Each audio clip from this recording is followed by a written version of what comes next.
Now, in this session, we are going to focus on requirements management core principles. Now, what are requirements management core principles? Now, once you start writing the requirements and start interacting with the stakeholder, you would get lots of information on a day-to-day basis. Now, you have to manage those information. So, this session is dedicated towards how do we manage the requirements in actual practice. Now, here we would understand what is requirement management, what is change management process, how do we trace the requirement, how do we baseline the requirements, versioning the requirements. Then we would see what is forward tracing requirement, what is back tracing requirements, what is bidirectional traceability, what is requirement traceability matrix, how do we maintain, reuse, prioritize and assess the requirements, and how do we get approval for the requirements, and what is the requirements approval process. Along with that, we will see what is progressive elaboration. Now we'll first start with what is requirements management.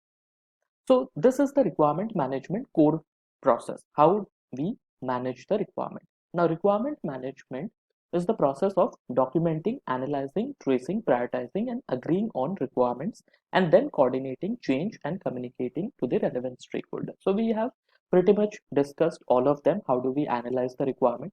How do we trace the requirement? And how do we prioritize the requirement? So the first thing that happens in requirement management is the investigation of the requirement. How do we go about investigating the requirements? Now, in this investigation phase, we tend to do lots of research, lots of document analysis. After that, we check whether the requirement is feasible to implement or not. Once we have done this feasibility check, we go about requirements designing or creating supporting requirement artifacts. For example, your UML modeling, your database modeling, your UI modeling, all those things would be part of your design phase. After that, we go with the construction. Now, what happens in construction phase is like the development team starts developing the requirements which you have documented. After that, we test the requirement. The QA team would be testing out the requirement, wherein whatever we have documented, does it conforms to whatever it has been implemented. So that is what we do in testing phase. Now, once that is done, we do the change management. Change management as in, let's say tomorrow is your release date wherein you would be deploying your requirement to a particular production server. If your customer comes with any new changes, you have to include it in the next iteration or in the next release. So that is the change management that you have to do. And after that, you have to release the requirement.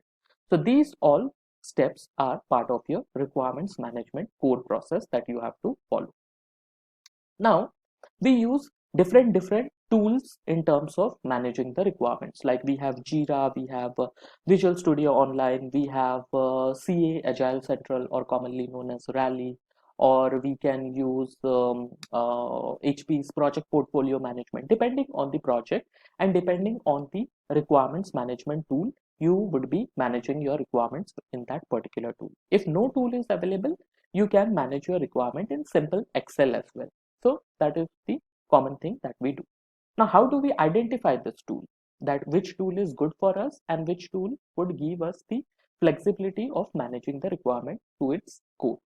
So there are certain parameters that we need to consider in terms of identifying the tool. So these are the core functionalities that the tool offers, like managing the requirement, tracking the issues, doing the testing, uploading the documents, um, uh, entering the timelines, entering the resource name, the customization, the security, the dashboards, the report. We need to first understand whether the tool that we have selected for requirements management supports all these attributes or not. If it is not supporting any of the attributes, then you move forward and select another tool. So typically all the requirements management tool offers these kind of functionality. So you have to select the right tool for managing your requirement. Now, once you have done that, you have to do some sort of task in managing the requirement. First is tracing the requirement. So tracing is like, let's say you have created a requirement for UI screen. Now that UI screen would be having a relationship with your functional specification document. At the same time, it would be having a relationship with your data dictionary and some sort of physical schema or logical schema in terms of SQL Server. So you have to trace the requirement in that perspective. And for that matter, if one particular requirement is interlinked to another requirement, that is also can be achieved with tracing of requirement. Now, once tracing is done, you go about maintaining the requirement. So here is where you maintain the requirement on a version basis. Like this is version 1 of the requirement, this is the version 2 of the requirement, this is version 3 of the requirement. For example, if I create a login screen, now login via Facebook, that is version 2, login via Google, that is version 3. So this way, whenever you are updating a particular requirement, you have to version those requirement. In other words, you have to maintain that particular requirement. Then you have to prioritize the requirement, like which is the most important requirement to you from a business perspective. You have to prioritize it first, followed by the next, in the priority, followed by next in the priority. So you can use some of the prioritization techniques like Moscow ranking or CATWU analysis or any XYZ techniques that helps in terms of prioritizing the requirement. Then you do the assessment of the requirement changes, whether there are any new requirements that are coming up from the stakeholder. If the new requirement is interrelated, then you can relate that requirement with the existing implementation, which is the implementation that you have already done. So those kind of things you can do in assessing requirements changes. Then you have to get your requirements approved from the respective stakeholder. Like I said, there would be multiple stakeholders with whom you would be interacting on a day-to-day basis.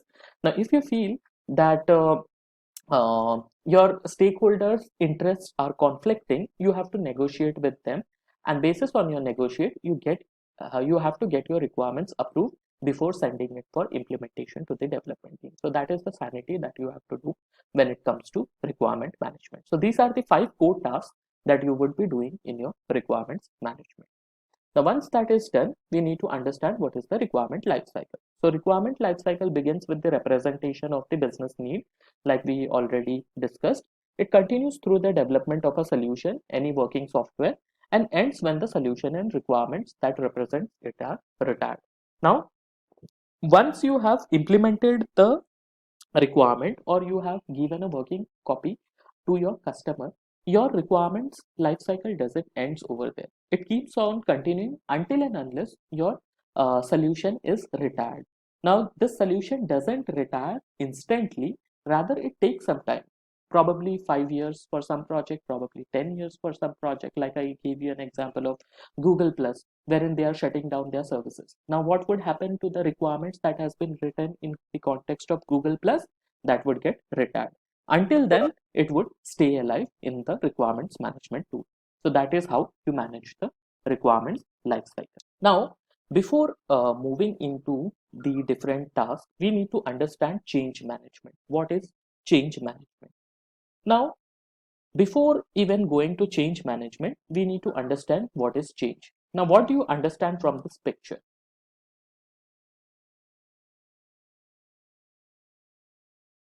In the context of change.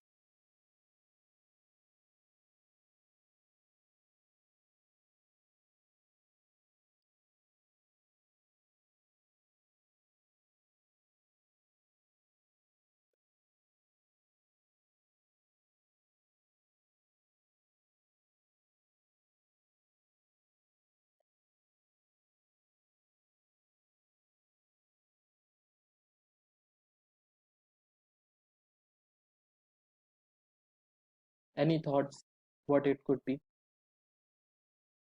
A simple change on a project, can be really catastrophic to the entire project. Yes, It absolutely. can, mm, yeah, Absolutely. So don't consider change as it would be having very low intensity.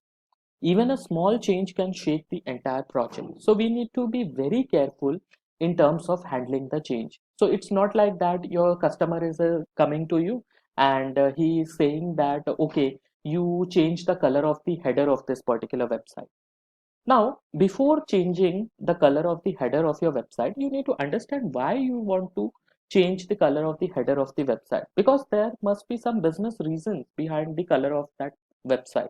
For example, some website has a thematic color in which reflects their brand value. For example, if you go to Amazon, it would be having an orange color header because Amazon's logo is more black and orange in color. If you go for Apple website, they would be having a white color header which goes with Apple's theme. So you need to understand, although it's only a simple change wherein you have to change the header of the website, but you need to understand what is the intensity of that particular change to your overall project. Otherwise, it would be a huge escalation. So we have to be very careful when we need to do our change management activities. Now, this is the overall change management process, wherein in the first stage, your customer comes to you or the business comes to you and he requests for a change. Now, after he has requested for a change, you need to do a thorough impact analysis, wherein you have to understand why this change is needed, which place this change is needed. Are there any other components within your software or any other functionalities that would get impacted by this change? So those impact analysis you need to do. After you have created your impact analysis report, you have to send that report to the customer, wherein they would either approve it or deny it. So let us consider case one, wherein they approve it. Now, once they approve it, you pass on that change management document to the development team, wherein they implement the change. And then you can review the change and you can estimate what is the status of that particular change. Just in case we consider the case 2 wherein they deny that change, in that case you have to rework on that particular document, you have to rework on that particular impact analysis and prepare a updated version of your change management document and hand it over to the business for approval. Now again, they would give you approval, and after that approval you can go about implementing the change. So this is a simple 5-step process wherein you can manage your change. Now, after doing all this activity, we will start with our very first activity of requirements management core principles, wherein we start with tracing of requirement. Now, what is tracing of requirement? Why it is needed? Now, the purpose of tracing requirement is to ensure that requirements and designs at different levels are aligned to one another. Like I said, you would be having some high level documentation like your business requirement document, followed by some low level documentation, that is your functional specification document, followed by some supporting requirement artifacts like your UML, use cases, your conceptual schema, conceptual models, UI screens, prototype. So everything, although they exist in different individual documents, but you have to establish a traceability wherein you have to link them with each other. So that is the purpose of traceability. Now, what is traceability? Now, traceability enables faster and simpler impact analysis. Just in case if someone comes to you and says that I want this particular menu at this particular location. So you have to trace through all the possible information that you have in terms of changing that item in that particular menu location. So traceability helps us understanding how we do our impact analysis. At the same time, it is more reliable discovery of inconsistencies and gaps in requirement. If there are any gaps in terms of accepting the change, that also you can highlight in tracing your requirement. For example, your customer is unaware that there are some additional information that would be needing when he is requesting for a change. So your traceability would enable you to identify those additional requirements. Now, you understood that, okay, this is the change, but before we proceed with this change, these are the things that needs to be worked upon. Without having those things in line, we cannot proceed with this particular change. So you can identify those gaps with the help of traceability. Next, it helps you get deeper insights into the scope and complexity of the change, and it does a reliable assessment of which requirements have been addressed and which have not. So there are certain categories in requirement which can be addressed, which may not be addressed. So those kind of requirements which are addressed or not addressed can be easily identified with the help of tracing the requirements. Now, when it comes to tracing the requirements, these are some of the consideration that you have to consider when it comes to requirement traceability. First is forward tracing requirement. Now, what is forward traceability? Now, mapping takes place from requirements to end products. Can anyone tell me what is the statement talks about? Mapping takes place from requirements to end products.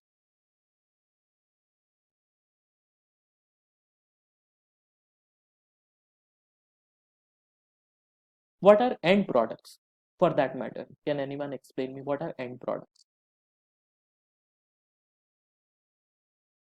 end products like software Yes, the or like an usable app or software. something. Yes, absolutely. The usable software that we use. Now, what happens in forward traceability is like we validate the documentation with the implementation. That is, requirements is your documentation and end product is your implementation. So that is your forward traceability. In backward traceability, we do it either way. We validate the implementation with the documentation. That is, end product with the requirement. And bidirectional traceability is a combination of both forward and backward traceability. So every this thing has some core purposes associated with it. For example, forward traceability helps us map requirements to the test cases. Backward traceability helps us map test cases to the requirement. So typically development team does this, your quality assurance team does this activity when they want to certify a particular working software for the business. So they follow this thing. And requirement traceability is a combination of all forward and backward traceability by which you can do your requirement traceability. Now, there are certain relationships that you need to understand when you do traceability. So these are some of the relationships. The first relationship is derive. Now, what is derive relationship? For example, one requirement is giving a scope for another requirement. One requirement is derived out of another requirement. So one small requirement is derived out of a bigger requirement. So that is derive relationship. Then comes depends relationship.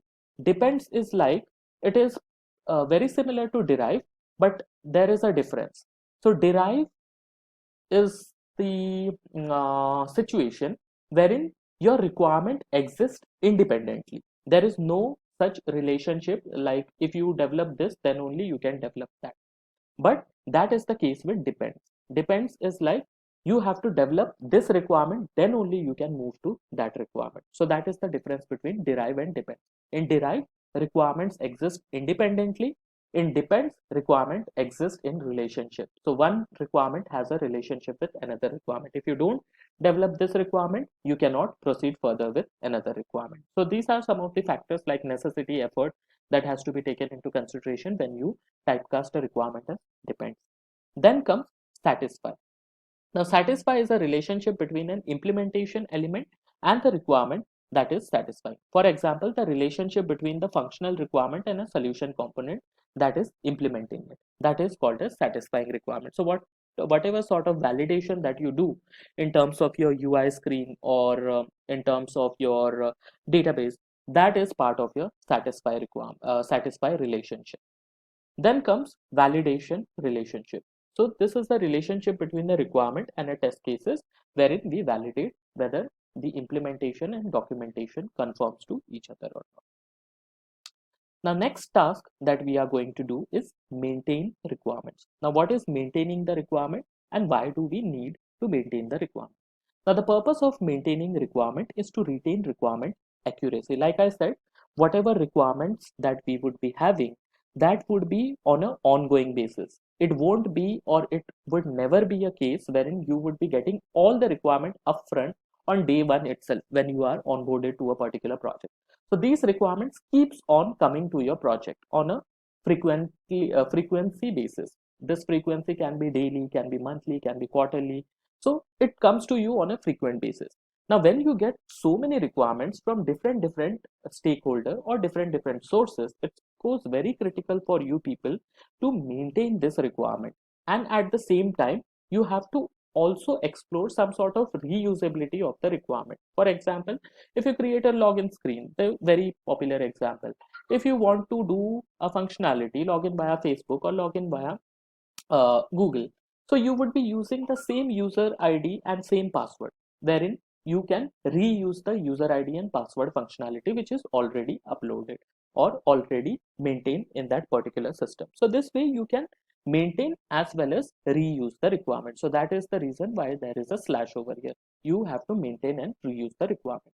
Now, what we do in this particular activity, so a requirements that represents an ongoing need must be maintained to ensure that it remains valid over time. So one more consideration that can come over here is your customer is updating a particular requirement document on a continual basis. So continual basis, let us consider an example that today he gave some requirement and after 15 days he is giving additional set of requirements. So there is a gap of 15 days. Now within that 15 days you are working on some other requirement. So it goes very cumbersome process for you people to maintain this requirement when there is a lag in terms of getting the requirements from the business stakeholder. So you have to ensure that whatever requirements that you are doing or maintaining, you have to ensure that they are current and up to date. If you don't ensure it, you would be in big trouble. Now I have seen personally in my project these things happening wherein the junior business analyst, they fail to maintain the requirement, and at a later point of time something else is implemented by the development team, which I mean, this is not a fault of development team, or because the requirements were not maintained in that particular system properly or the document is not updated, the development team picked the older version of the requirement and they implemented it, which was a big blunder in that particular project. So in order to avoid such blunder in your particular project, it's very important that whatever requirements that you are getting from the business stakeholder, keep it updated till date. Never don't wait for 1 day or 2 days. Keep it always updated. So that is what this task talk about. Now in this task, what is the responsibility of a business analyst? It's for conducting maintenance to ensure that high level of accuracy is maintained. For requirements to be properly maintained, they must be clearly named and defined and easily, whatever the roles and responsibility of a business analyst is there. Next, you have to understand about reusage of the requirement. Like I gave you an example of reusage. Wherever possible, you can reuse the existing implementation wherever you feel like. And you have to do your, how can you reuse the requirement? With the help of information management approach, which indicates how requirements will be managed for reusage.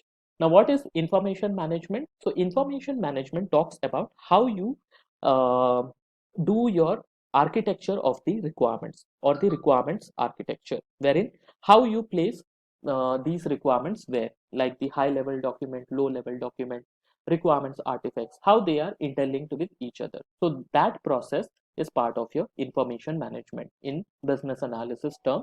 If I had to discuss it with or explain it to anyone, I would say it as information management approach. Now, third task is prioritizing the requirement. Now, what we do in prioritizing the requirement, like I said, the purpose of the prioritization is to rank the requirement. Now, we would be getting 100 requirements at a time. Not 100 requirements are important. Some of the requirements are very critical, some of the requirements are least priority. So that is our responsibility to discuss and clear out with our respective business stakeholder in terms of understanding which are the requirements that are of immense potential and immense need, and which of the requirement has to be given the least priority or least important. So that is what we do in prioritizing the requirement. Therein we prioritize basis on certain parameters, like what is the benefit of the requirement. If we don't prioritize this requirement, what would be the penalty? What is the cost of prioritization for this requirement, like how many resources would be needed? If this requirement is not prioritized, what is the risk? If there are any dependencies in this particular requirement, if this requirement is needed very urgently or urgent basis, and what is the stability factor of this particular requirement? Stability as in for how long this requirements would be used in a particular system. And then if there are any regulatory or policy compliance that this requirements needs to be adhered to. So these are some of the bases on which we prioritize a particular requirement. Now then there would be certain challenges for the requirement. Like I said, every stakeholder would come up with their own individual perspective, wherein they have to understand and negotiate around what is priority for them. Like we did an exercise earlier wherein every stakeholder gave their rank basis of the requirement, and we cumulated all those stakeholders ranking and decided which is the high priority and which is the low priority. So that activity we are going to do in prioritizing the requirement. Now this prioritization is not a one-time process, it has to happen on a continual basis. So the maintaining and prioritizing these two activity has to happen on continual basis. It's not like that you prioritize it today and your work is done. No, before beginning of any development, you have to do the continual prioritization. For that matter, if you're working on an agile project, before starting off your sprint cycle, when you are in a sprint planning meeting, you have to do continuous prioritization of the backlog items or the product backlog items that you have. So that is a continuous activity. It's not a one-time activity. Remember, prioritization is a continual activity. Now, after we have done these three tasks, the fourth task is assessing requirement changes. Now, what is assessing requirement changes? Assessing requirement changes is to evaluate the implication of the proposed changes to the requirements and design. For example, your business stakeholder is giving you a set of requirements which is new to you in that particular system. Now, what would be the impact of that particular requirement when you implement in the system? So that is what you need to find out in assessing your requirements changes. So in other words, you are doing an impact analysis of the change that has been requested by your business customers along with what has been implemented, where you won't change the text box, where you would change the logic, where you would alter the database table. These all things you need to sit with the development team or the database team and understand and create a impact analysis report and send it over to the business stakeholder for approval. After that only they should be able to implement that particular requirement post approval from the business stakeholder. So that is the activity that you need to do when it comes to assessing your requirements change. Now, you have to follow a formality when it comes to assessing a particular requirements change. You have to determine what is the formality of the assessment, like what is the governance process around it, who are the potential stakeholder who would be giving you an approval for this requirement, and so on, that you have to do while assessing the requirements changes.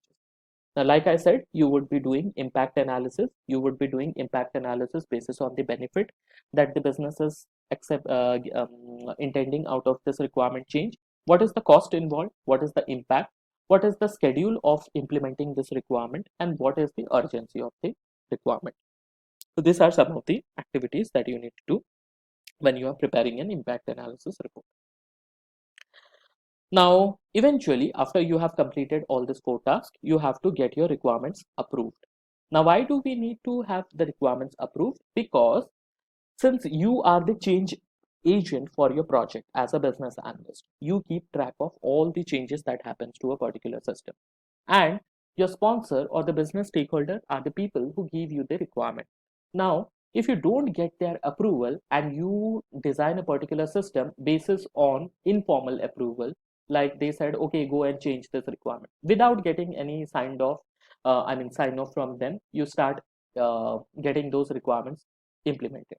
Now, tomorrow, if something bad happens to that particular project, or if the project is on the radar of risk, then you would be caught held first. So in order to mitigate that risk, you have to ensure all your requirements that you write, no matter a simple change, has to get approved. You have to have all your requirements approved.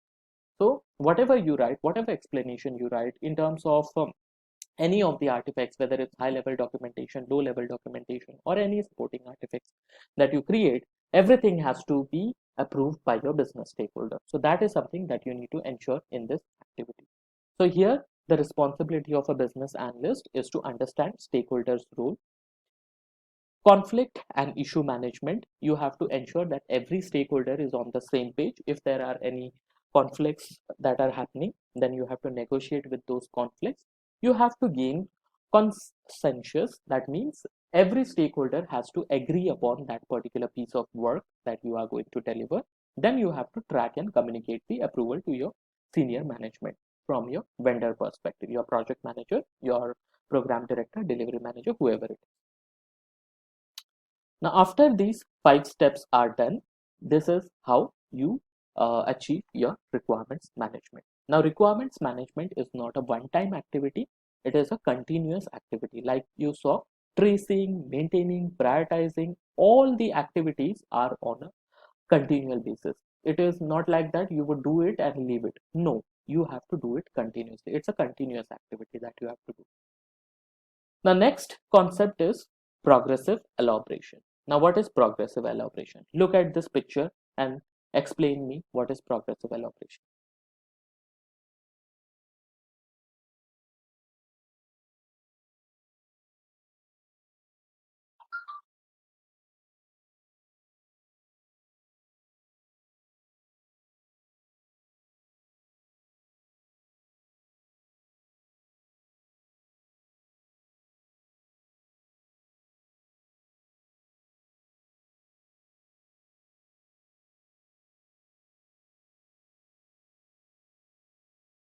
Any thoughts what it could be?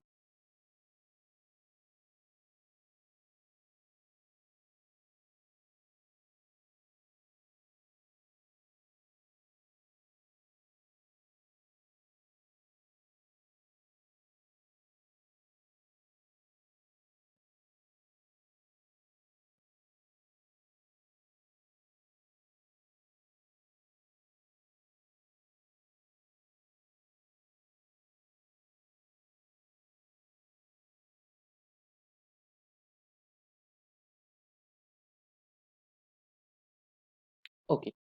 So what happens in progressive elaboration is like when we start our business analysis work, the vision we have around requirements is this.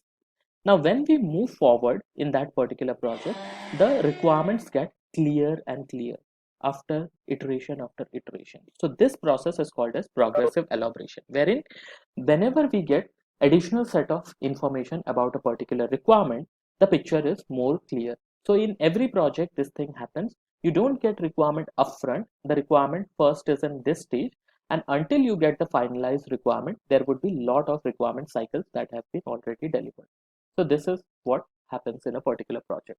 That is your progressive elaboration.